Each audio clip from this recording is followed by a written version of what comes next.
오늘은 원래 이제 풍치 임플란트라는 걸 갖고 풍치 때문에 이가 빠지거나 뭐 이런 경우에 해결하는 거를 얘기를 하는 시간인데,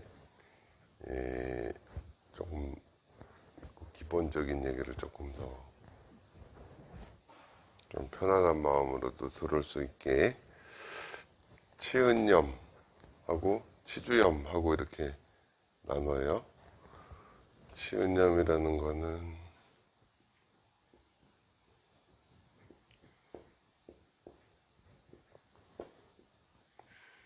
잇몸, 진지바라는 잇몸에 생긴 염증, 그 다음에 치주염, 아이티스를 붙이면 염증이라고 그랬잖아요. 아이티스 다 똑같아요.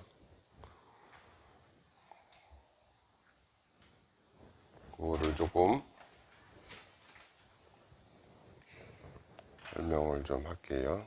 이렇게 치아를 조금 크게 그리고 여기 범낭질, 치아의 머리 부분에는 범낭질이라는 게 싸고 있다고 그랬고, 치아의 뿌리는 뭐가 싸고 있다고 그랬죠?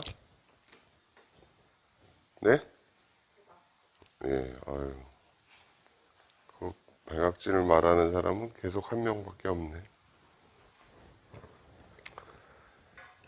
이렇게 돼 있고, 그 다음에 잇몸이 대략 이렇게 돼 있지. 이렇게. 그 다음에 속에 치아를 잡아주는 치조골이라는 뼈는 이런 식으로 돼 있다고 그랬잖아요. 그리고 이 뼈가 치아에 붙는 거는 뿌리하고 뼈가 착 달라붙는 게 아니라 이 사이에 약간 간격이 있다고 그랬죠. 그래서 여기 이렇게 치주인대라는 것이 요 뼈하고 요 시멘텀에 붙어 있는 거예요. 치주인대가요. 이렇게. 그러니까 시멘텀이 없으면 어떻게 될까? 안 붙어, 못 붙어, 뼈는. 그냥 이렇게는 안 돼, 적어도 어쨌든. 시멘텀이 없는 데다 뼈가 상아질에 딱 가까이 가 있을 수는 있을지 모르지만, 근데 잇몸도, 요 위에 있는 잇몸도 이렇게, 섬유질이 있어서 이렇게 잇몸도 요 백악질에 붙어 있는 거예요. 마냥. 그러니까는 요만큼, 한 요만큼만 이렇게. 그래서 우리가 이제 환자를 처음 봤을 때, 이를 잘 닦는지 못 닦는지 보면,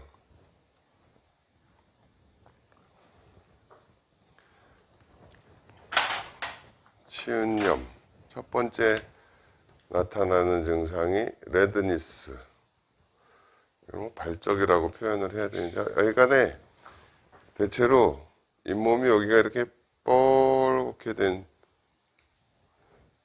경우가 있어요. 우리가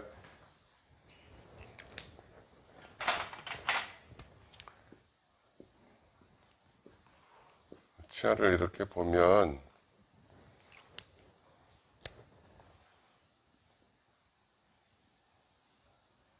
여기는 약간 이렇게 분홍색 잇몸이 돼 있고, 여기는 이렇게 빨갛게 구강 점막으로 돼 있고 그렇다고 그랬어요. 이 부분을 각화치은 각질층에 있는 잇몸이다 이렇게 표현한다고 그랬고, 이 색깔을 표현할 때 코랄 핑크 이렇게 표현을 해요. 산호색 같은 색. 잇몸을 젖혀보면 연분홍 이렇게 표현해도 되죠.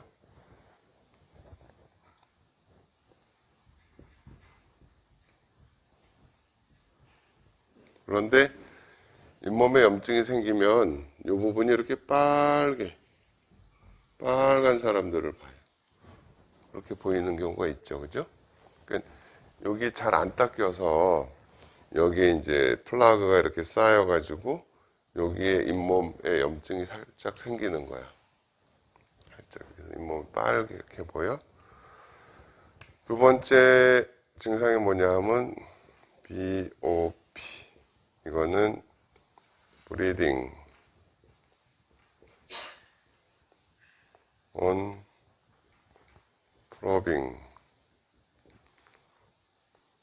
빨갛게 됐다는 거는 뭐냐면 혈관이 많이 생겼다는 얘기야. 혈관이 많이 생겨. 왜 혈관이 생겨? 왜 혈관이 생기냐 하면 여기서 세균에서 나오는 거를 막기 위해서 그 백혈구 같은 걸 공급을 해야 되잖아요. 그러니까 혈관이 많이 생기는 거예요. 그래서 빨개지는 거예요. 빨개지는 거. 우리가 뭐 더웠을 때 얼굴이 빨개지는 건 혈관이 이렇게 좀 늘어나서 빨개지는 거고. 그러니까는 빨갛게 됐다라는 얘기는 아 여기 혈관이 많이 생겼다. 아까 내가 염증 뭐뭐뭐 아이티스 이렇게 쓰면 염증이라고 그랬잖아요. 염증이라는 그 말의 정의가 혈관이 분포되어 있는 부분에 외부 자극에 대한 반응 뭐 그런 뜻이에요. 예를 들어서 손톱을 뭐 이렇게 푹 긁혔다 파였다 그래도 여기가 빨갛게 되지는 않아. 그냥 파여 없어질 뿐이지. 근데 이제 뭐 세균이라든지 뭐 들어오면 그거를 방어하기 위해서 혈관이 쫙 생기는 거야. 그래가지고 빨개지는 거예요. 그래서 빨간. 그래가지고 그 다음에는 또 BOP라고 표현했지만 이제 프로빙이라는 거를 할 때 피가 난다는 뜻이야. 피. 요거는 빨갛게 돼버리고 피가 나고 이게 이 잇몸에 국한된 여기까지 여기 이제 치조골이 망가지기 시작하면 치주염 이렇게 얘기를 하지만 시작은 여기서부터 이렇게 시작이 될 거 아니야, 그지? 그걸 치운염. 그러니까는 환자분들이 이게 정기 검진을 하러 오셨을 때 이렇게 빨간 부분이 있다, 아니면 프로빙을 살짝 했는데 피가 난다, 그런 거는 잘 안 닦이고 있다는 얘기예요. 근데 왜 이 얘기를 먼저 하냐 하면 이 상태가 더 진행이 되면 그 다음에는 뼈가 이렇게 없어지는 치주염 단계로 되잖아. 그러니까 이 상태에서 막아야죠. 그죠? 이 상태에서 막아야지. 그래서 스케일링을 한다든지 이를 잘 닦는다든지 그게 기본이 돼야 돼. 더 나빠지지 않게 계속 우리가 이제 이를 잘 닦는 분들이 오시면 뭐 아무것도 할 것도 없네 이렇게 생각할 수 있는데 그게 아니고 요 밑에 있는 그럴 때는 내가 뭐라 그래 OP를 잘 해드리라고 하잖아요. 러버컵으로 요 밑에 혹시 쌓여 있을 그 플라그를 잘 제거해드리고 이 닦는 거를 계속 잘 말씀드리고 그렇게 하란 얘기죠. 빨갛게 되고 건드리면 피나고 그걸로 초기 증상을 판단을 하는 거예요.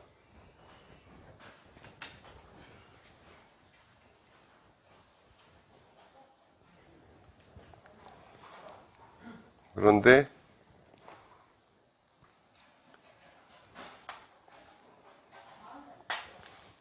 여기 이렇게 이제 플라그가 점점 더 쌓이면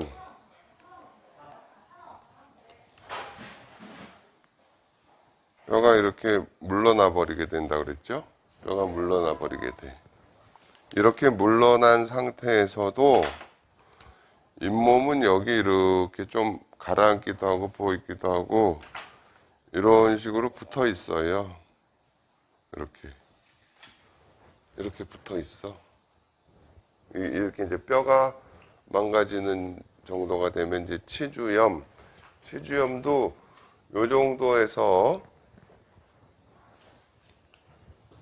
이걸 깨끗하게 긁어내고, 우리가 긁어낼 때 여기는 시멘텀까지 싹 깨끗하게 치근할택술 이렇게 얘기하잖아요. 치근할택이라는 게 여기에 쌓여 있는 치석 이런 걸 싹 긁어내다 보면 이 부분에는 이제 백악질이 하나도 안 남게 돼요. 뭐 시멘텀을 겉에만 살짝 긁어내 가지고 어쩌고 얘기하는 경우도 있는데, 그러면은 속에 균이 남는 수가 있어서 이렇게 매끈하게 만드는 거야. 뭐가 쌓이지 않게. 매끈하게 여기 쌓여 있는 원인만 싹 제거를 해도 일단 염증은 가라앉아요. 근데 여기가 이렇게 조금 높아지기도 하고 하니까는 경우에 따라서는 이렇게 잇몸을 잘라낸다고 그랬잖아요. 그죠? 그래서 어쨌든 풍치를 치료할 때 치주소파라고 소파술 이렇게 표현을 하지만 이게 뭐 구별을 하는데 나는 사실은 치근활택술이라고 표현하는 게 맞다고 봐요. 이거를 깨끗하게 없애주는 게 목적이지 여기에 있는 염증 조직을 이렇게 싹 없애주는 것보다는 이렇게 살을 이렇게 싹 긁어내는 거를 소파라고 그런다고 그랬잖아. 그래서 여기가 이렇게 깊어가지고서는 잘 닦으려고 그래도 여기까지 못 닦겠다. 그럴 때는 뭐 이제 이게 뼈가 좀 더 내려가가지고 잇몸이 이렇게 있으면은 잘 못 닦을 거 아니야. 그러니까는 물론 여기 있는 잇몸을 무조건 이렇게 잘라내는 건 아니야. 근데 이제 대략 결과적으로 이렇게 만들어 놓기도 해요. 이게 이제 치주 판막술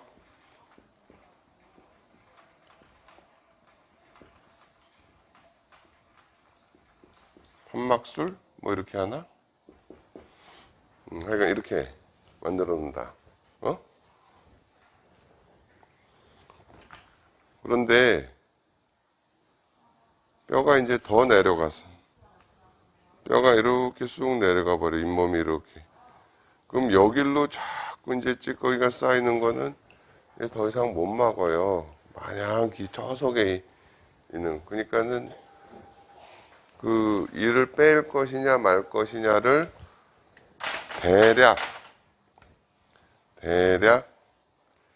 이거의 2분의 1 뿌리의 단근치의 경우에 2분의 1 정도까지 뼈가 있으면 이제 살릴 수 근데 뼈가 뭐 여기까지 내려가서 끝에만 살짝 잡고 있으면 이게 흔들흔들 해가지고 제 기능을 못 하겠죠. 그죠? 그러니까 이제 이렇게 생각을 하는데, 경우에 따라서 말이에요. 경우에 따라서 우리가 엑스레이를 봤을 때 뼈가 여기까지 있는 것 같아.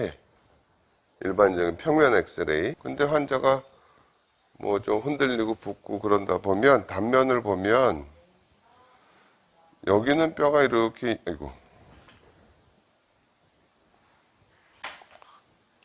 여기는 뼈가 이렇게 있는데 이 부분은 뼈가 이렇게 다 없어져 버린 경우도 있어요. 이렇게. 그러면 평면 엑스레이를 찍으면 뼈가 여기 있는 걸로 보여. 그래서 좀 애매하다 할 때는 단층 촬영을 해보는 게 좋아요. 아무 이상 없으면 다행인데, 찍었는데 아무렇지도 않네요. 괜히 찍었잖아요. 이렇게 하면 안 되는 거고, 이런 거를 확인할, 경우에 따라서는 부분적으로 뼈가 이렇게 꺼져 있는 경우도 있어요. 그런데 이러면 아직은 이런 주변에 뼈에 잡혀 있어가지고 괜찮은 것처럼 보일 수 있지만 찌꺼기가 이 속으로 계속 들어가는 거를 막을 수가 없어요. 결국은 이 주변도 뼈가 이렇게 녹아서 결국 빠지게 돼. 그러면 이렇게 망가진 상태에서 뼈를 다시 이렇게 회복하는 거는 요렇게 남아있을 때 이렇게 회복하는 게 훨씬 쉬워요. 근데 환자분들이 뭐 아직은 그냥 쓸만한 것 같은데 괜히 빼자고 그러네.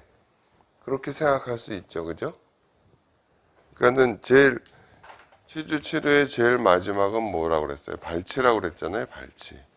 치아에 원인이 쌓여서 생기는 문제이기 때문에 치아를 없애주면 원인이 없어지니까 이게 이제 더 이상 진행이 안 될 수가 있지. 근데 이 치아를 요만큼 아니면 부분적으로 뼈가 이렇게 쑥 내려가서 아직은 뭐 쓸만한 것 같지만 이 속으로 자꾸 찌꺼기가 쌓여가지고 염증이 점점 이제 옆으로 퍼지는 그런 거는 막을 수가 없잖아요.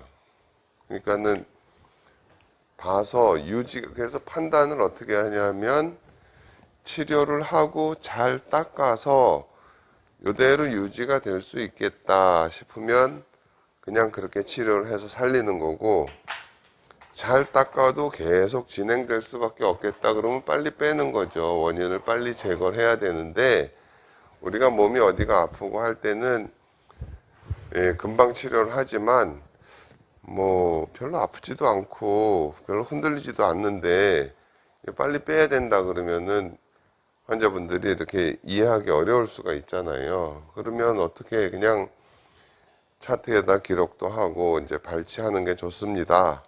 근데 그게 만약에 자기 몸이니까 받아들여지지 않으면 열심히 닦고 한번 보세요. 그렇게 하는 거예요.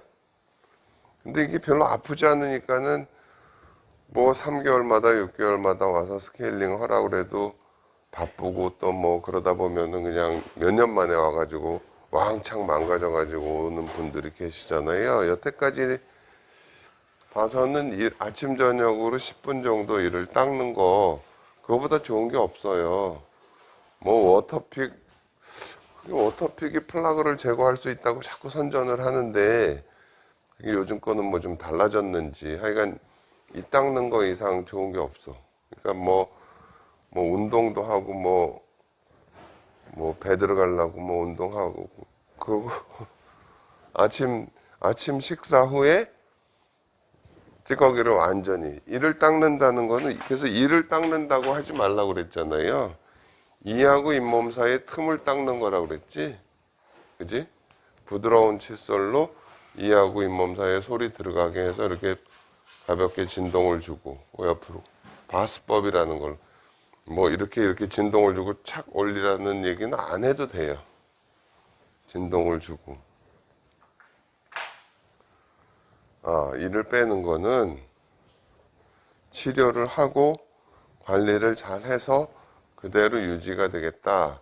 그러면 살려서 그냥 둬보는 거고 아니면 그러니까는 정기적으로 우리가 엑스레이를 찍어봐서 우리가 엑스레이를 1년에 한 번 정도 찍는 게 이 사람 치아 뿌리를 잡아주는 뼈가 계속 똑같이 유지되고 있다. 그러면 그냥 그렇게 관리를 하면 되는 거죠. 근데 어디가 자꾸 망가진다 그러면 사실은 빨리 빼버려야 돼. 환자가 자기가 자각할 때까지 계속 기다리는 거가 그렇게 좋은 방법은 아니에요. 그리고 환자분들이 가끔 그런 얘기를 하는 경우가 있어요. 내가 6개월마다 와서 스케일링하고 엑스레이도 찍어보고 그랬는데 이거 갑자기 망가졌다 그러면 어떡하냐. 근데 이런 경우가 있어요. 실제로 엑스레이 상에서는 뼈가 여기 있는 것처럼 보이지만 뒤쪽에는 뼈가 이렇게 꺼져 있다든지 그렇다고 해서 뭐 1년에 한 번씩 CT를 찍어보는 거는 또 과한 게 되죠. 그래서 그러니까 이 치은염 상태에서 우선 막아야 돼. 치은염 여길로 가기 전에. 그러니까는 정기 검사를 하러 오시는 분이 깨끗하면 우선 좋은 건데 여러분이 요 러버컵을 갖고 이렇게 OP를 잘 해드리는 게 중요하다. 그리고 우리가 파노라마 엑스레이를 봤을 때 어디가 좀 깊어진 부분을 좀 중점적으로 이렇게 없애드리고 나머지는 또 잘 닦으실 수 있는 거잖아요. 그러니까는 이대로 유지하자고 하는 거지. 스케일링 뭐 어쩌고 하는 거는 예방이야, 예방. 망가지지 않게. 망가진 걸 치료하자는 그 상계가 아니에요. 그러니까는 오셔서 아무 이상 없으면 청소해드리고 계속 이렇게 유지를 하셔야 됩니다. 그렇게 얘기를 해줘야 돼요. 아시겠죠? 그래서 이제 풍치 전에 치은염, 잇몸의 염증 단계에서 관리를 잘 해야 된다라는 얘기. 피가 난다. 이 닦을 때 피 나요. 그러면 부드러운 칫솔로 이 바스법으로 계속 닦으세요. 피가 나도. 살살살살 닦아야 돼. 그래서 원인이 없어지면 이게 다시 피도 안 나고 안 아파지게 돼요. 근데 보통은 피가 나면은 거기를 잘 안 닦게 돼. 그러니까 자꾸 더 나빠지는 거야. 그러니까는 피 나면은 치과 가서 좀 치료를 하고, 그다음에 이는 조금 불편하더라도 며칠 잘 닦고, 그렇게 해서 가라앉으면 그대로 유지가 되는 건데, 잘 닦는데도 계속 피가 나. 그러면은 이미 이게 이렇게 이제 깊어진 거죠. 그거는 뭐, 이제 치주 소파를 하든, 판막술을 하든, 그렇게 치료를 해야 된다는 거. 이제 우리가 풍치 임플란트라고 하는 거는 풍치로 인해서 이제 더 이상 치아가 유지되기 어려운 상태가 됐을 때 그걸 또 해결하는 거를 찾아야 되잖아요. 그래서 이런 제목으로 일단 얘기를 하고 있는 거예요. 다음 시간에 또 할게요.